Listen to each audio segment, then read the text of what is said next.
The title itself is enough to give one shivers. Help a patriarch rebuild. Rebuild what? For years, we've seen the Brown family empire crumble. What began as a fairy tale of polygamy has dissolved into a dark, cautionary tale of narcissism, financial catastrophe, and shattered relationships. We believed nothing could shock us anymore.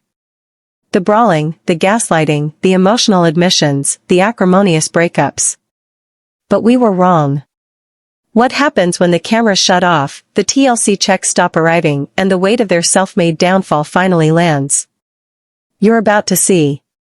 Because just when it seemed Kody and Robyn Brown had reached rock bottom, they picked up a shovel and dug even deeper. Here comes the most pathetic plan so far. A hawk digital panhandling stunt that not only failed, but also went viral for reasons exactly opposite of what one would have hoped. Culminating in an utter public embarrassment. Here was the web-begging bull of a toppled patriarch, and the last queen holding on to him in desperation. Then, the family he destroyed. His trust he squandered. Or the money he and his favorite wife spent on statues, and a mansion they couldn't even pay for. This wasn't a call for assistance. It was a public announcement of war against reality itself. Alright, reality recap. Before we pull the curtain back on this fiasco, and expose all the details, I need you to play your part.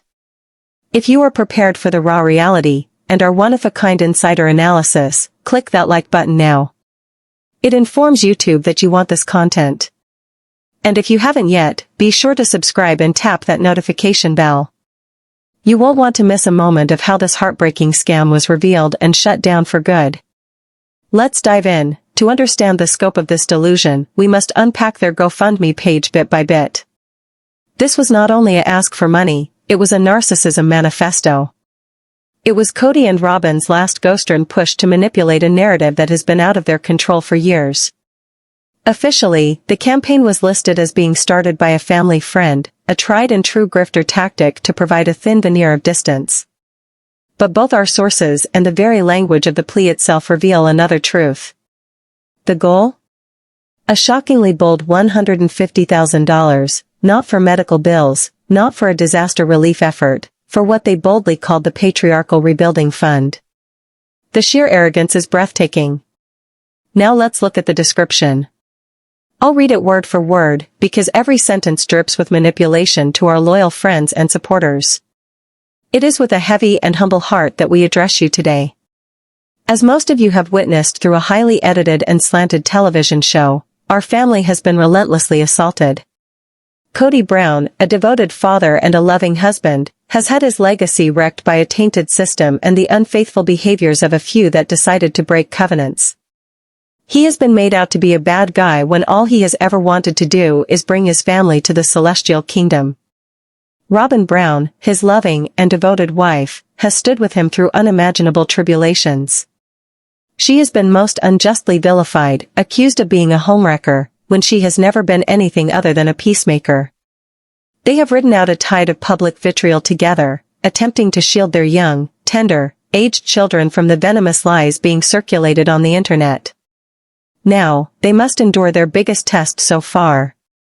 Because of constant lawsuits to preserve their name and assets, and a catastrophic and unexpected loss of revenue, they are on the verge of losing it all. The very house in which their children put their heads to sleep at night is in jeopardy. This money will be used for necessary legal fees to battle back against the injustices they've suffered, and for necessary living expenses to offer a stable home for Solomon and Ariella. 408. Each dollar is a prayer. Each gift is a vote of trust in a good man and his family, who have been unfairly harmed by the world. Let's rebuild what was so cruel taken from us. God bless, unbelievable. Let's deconstruct this masterclass in gaslighting. First, the beginning.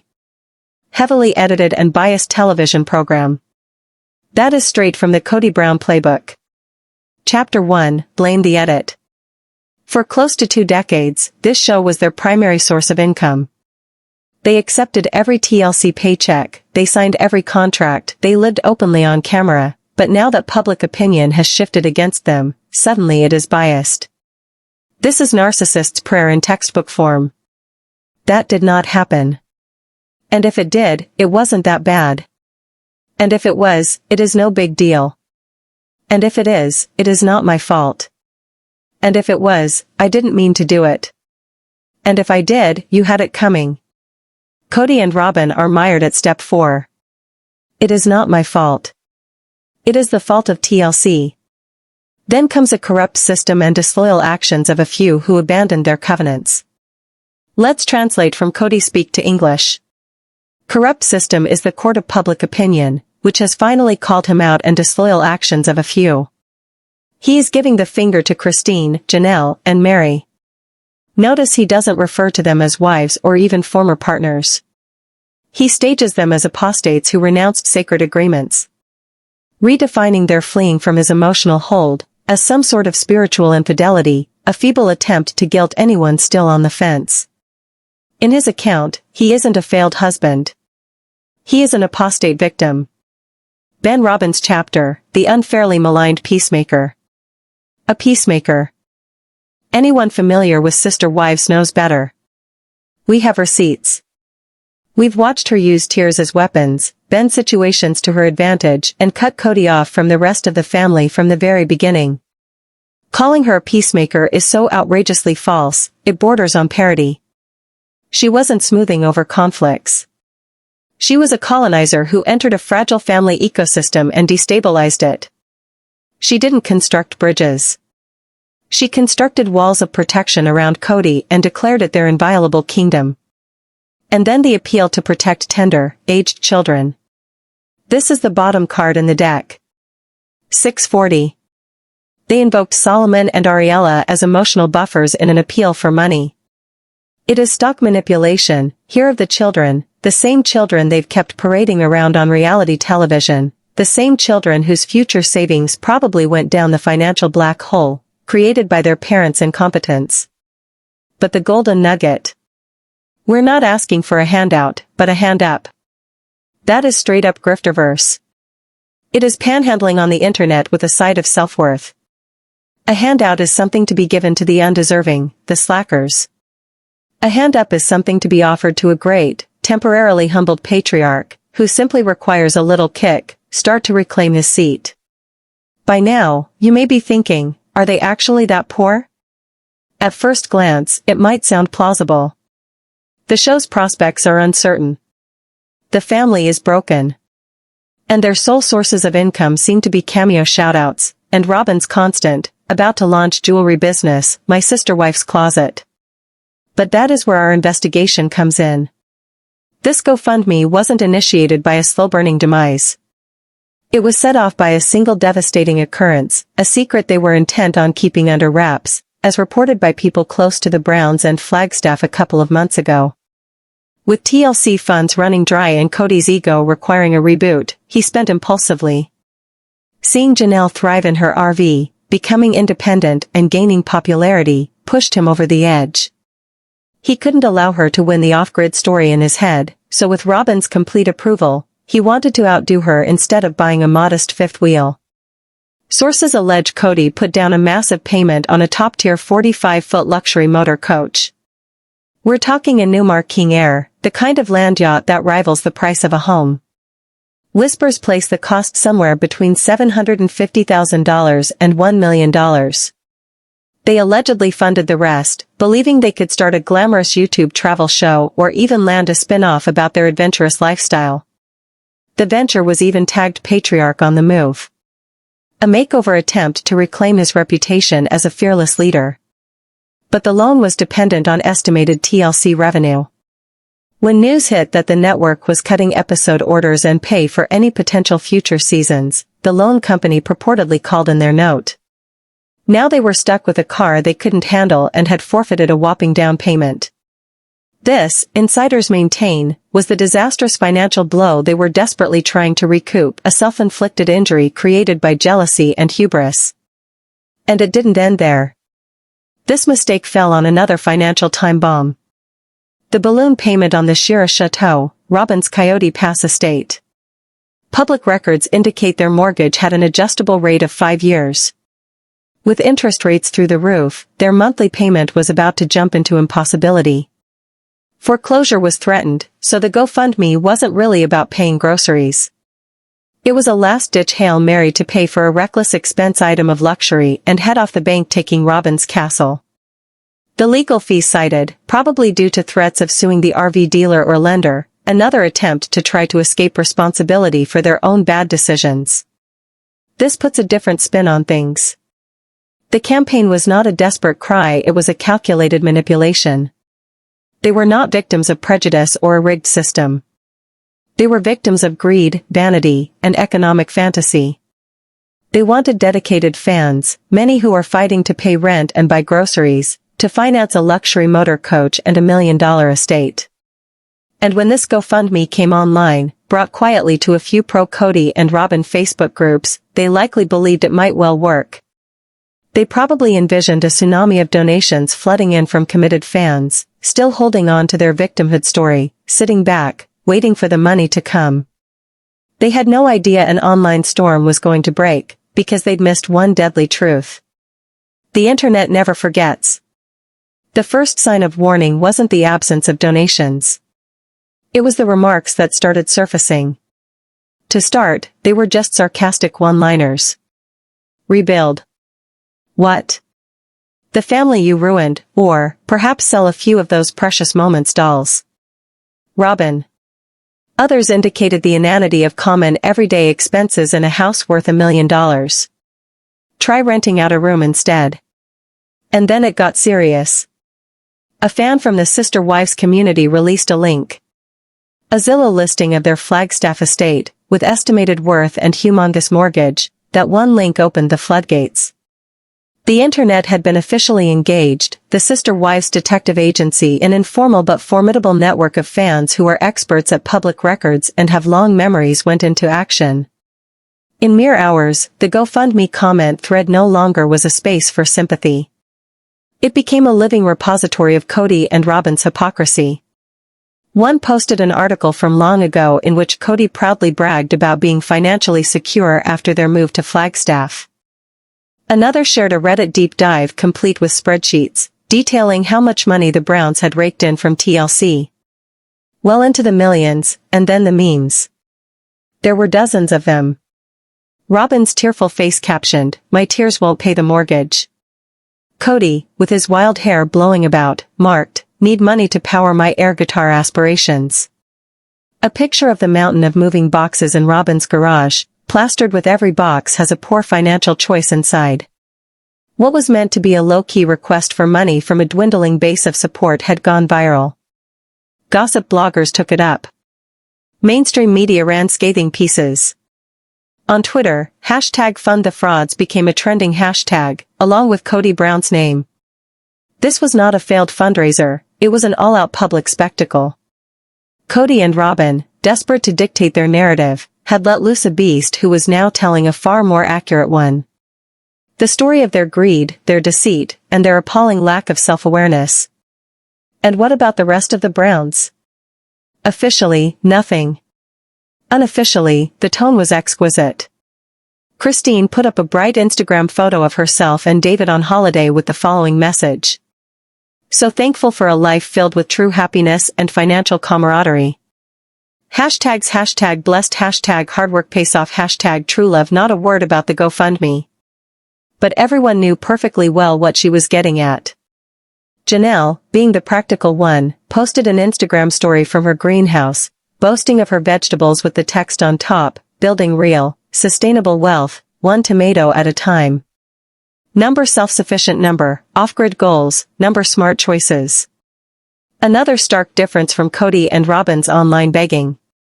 Even Meri got into the act with one of her signature enigmatic statements. "The universe will always reveal the truth. You can't hide beneath a victim mask for very long. The bill always comes due." And then Gwen, never hesitant to call out her dad. She reportedly laughed for 2 solid minutes on a Patreon livestream, before telling him, "Yeah, I saw it. And no, I am not donating. My mom needs that money for her own retirement. The one she earned." This was the final backlash. They weren't ridiculed by strangers. They were shaded by their own kin. The very individuals they drove away were doing better, posting photos of stability and happiness, pointing to the stark contrast against Kody and Robyn's self-imposed cage of poverty and despair. In the meantime, pressure was mounting. Not just on them, but on GoFundMe itself. The site is adamant about preventing fraud and deceptive campaigns, and now it had become the internet's go-to place to dunk on the Browns. Thousands of people flagged the fundraiser using evidence mounting in the comments as proof of deception. Kody and Robyn, or their so-called friend, tried to fight back. They began deleting critical comments, but it was a losing battle. For every one erased, 100 new ones appeared. Then came their defensive update. Thank you to the few real supporters who have contributed. To the rest of you, your anger is evidence of the persecution that we endure. The things being posted here as lies are taken out of context by resentful folks who would like to see our family fail. This is a spiritual war, and we will not be defeated by online bullies. Please, open your hearts. That was their battle cry, a spiritual war. They rebranded their financial irresponsibility as a struggle against dark powers. It was a desperate gamble and it backfired right away. Calling the public bullies for calling them out on hypocrisy only poured gasoline on the flames. The ridicule escalated. With poor lighting, Kody and Robyn sat on their tan couch, seeming exhausted and livid. It was one of the most insane rants ever put up. We won't subject you to the whole thing, but let's pick out the highlights. Kody burst open, eyes afire, emanating a frantic, trapped energy. For 20 minutes, he blathered, never once mentioning the RV or the revealed financial information. Rather, he talked in general paranoid language of spiritual warfare, adversaries, and the so-called deep state of reality television. He attempted to position himself as a muzzled truth-teller, a dissident who was being persecuted by the system instead of a broke former reality television star with questionable judgment. Then, it was Robyn's turn. And if you were hoping that she would soothe the mood, forget it. She leaned harder than ever into her weeping victim routine. This time with venom. I just do not get how people can be so mean, she sobbed. We are good people, we love our kids. We've dedicated our lives to this faith, this family. And for what? To be ridiculed, to have our house threatened. All I wanted was a huge, happy family. I wanted my sister wives. I mourn that loss every day. But they left, they made the choice to leave. And now they get to watch us sink and laugh. She continued, the money we requested was to keep our children safe, and people made a joke of it. My children are not a joke. It was a masterclass in deflection and manipulation. Robyn again attempted to position herself as the tragic martyr, the one who loved family more than anything, and vilify Christine, Janelle, and Meri as villains who were taking pleasure in her children's misery. It was sickeningly transparent. The YouTube video was a complete failure, the like-to-dislike ratio went through the roof, and the comments were even more brutal than the GoFundMe backlash, as this time, the negativity directly hit her platform while widely shared. It was only shared as evidence of their delusion. Today, it has over 1 million views. They are all tainted with ridicule. They have not posted since then. What they created for themselves as a personal stage soon became yet another online pillory. So, where are they really now? The YouTube experiment failed. The GoFundMe was an historic failure. The foreclosure countdown still ticks on. They have alienated family, networks, and the public as well. It appears they have finally reached actual rock bottom. But we have one final exclusive theory to share with you, perhaps the most desperate of all. With no other options available, rumors now indicate that Kody and Robyn are getting ready for a last-ditch effort. Apparently, they're negotiating with a publishing company. Not a big name, but a tiny independent house that deals in salacious tell. 26:25. All books, their strategy. To pen a book, the prospective working title, Patriarchy Lost, How a Godly Family Was Sacrificed for Reality Television Ratings. It is presented as their final play, a burnt earth tale, all meant to put to rest all grievances. Sources say the offer guarantees to reveal Christine's departure, characterized as a midlife crisis and a heart affair. It is said to detail Janelle's so-called transgressions and years of financial control, and it will, allegedly, go directly after Meri, depicting her as unstable and manipulative from the beginning. Their objective is to position themselves as the real heroes of the tale, the sole two who held on to integrity while all others scampered away. They will call names, warp timelines, and burn down every remaining bridge for a speedy advance check. But more than cash, the book would be about establishing their take on history as the absolute account. A desperate gamble, a tell-all would make some money, but at the cost of eliminating, once and for all, any chance of reconciliation with the rest of the family. It would be tantamount to a declaration of war, even on their own children, many of whom are otherwise fiercely devoted to their mothers. Will it happen? We cannot guarantee it. But the rumor mill rolls on. They are desperate, broke, and cornered. And desperate people do desperate things. The GoFundMe sham was not only a failure, it was a digital spectacle of humiliation, exposing just who Kody and Robyn Brown have become. Two isolated individuals trapped in a McMansion of their own creation, unable to confront the reality that they wrote their own defeat. They did not merely lose their family. They lost their sense of reality. And then they attempted to foist the bill for their delusions on the public. The reaction was immediate and unequivocal, not for sale. The GoFundMe wasn't just shut down. It was a referendum on their whole brand, and they lost broadly: no money, no platform, no public sympathy. All they still have left is each other, and even that, sources indicate, is beginning to fray. That final, pitiful scheme was never, ever about money. It was about holding on to viability. And instead, all it entailed was cementing their status as the ultimate joke punchline. And there you have it, Sister Wives cast. The ascent and epic downfall of the Brown family GoFundMe, from its brazen outset to the merciless online teardown to the surreal aftermath. Now it is your turn. Do you believe our insider gossip regarding the luxury RV? Do you think they're really going to release this scorched earth tell-all? And what do you see happening to them in the end? Will the house be lost? Will they ever experience the full wrath of their own actions? Let us know all your thoughts in the comments below. This has been one of the craziest sagas we've ever uncovered, and I know you all have some insights to share. Thanks for hanging in there with me for this deep dive. Don't forget to like, subscribe, and ring that bell so you are prepared for our next investigation. Until then, stay smart, stay savvy, and never give your money to a patriarch's rebuilding fund.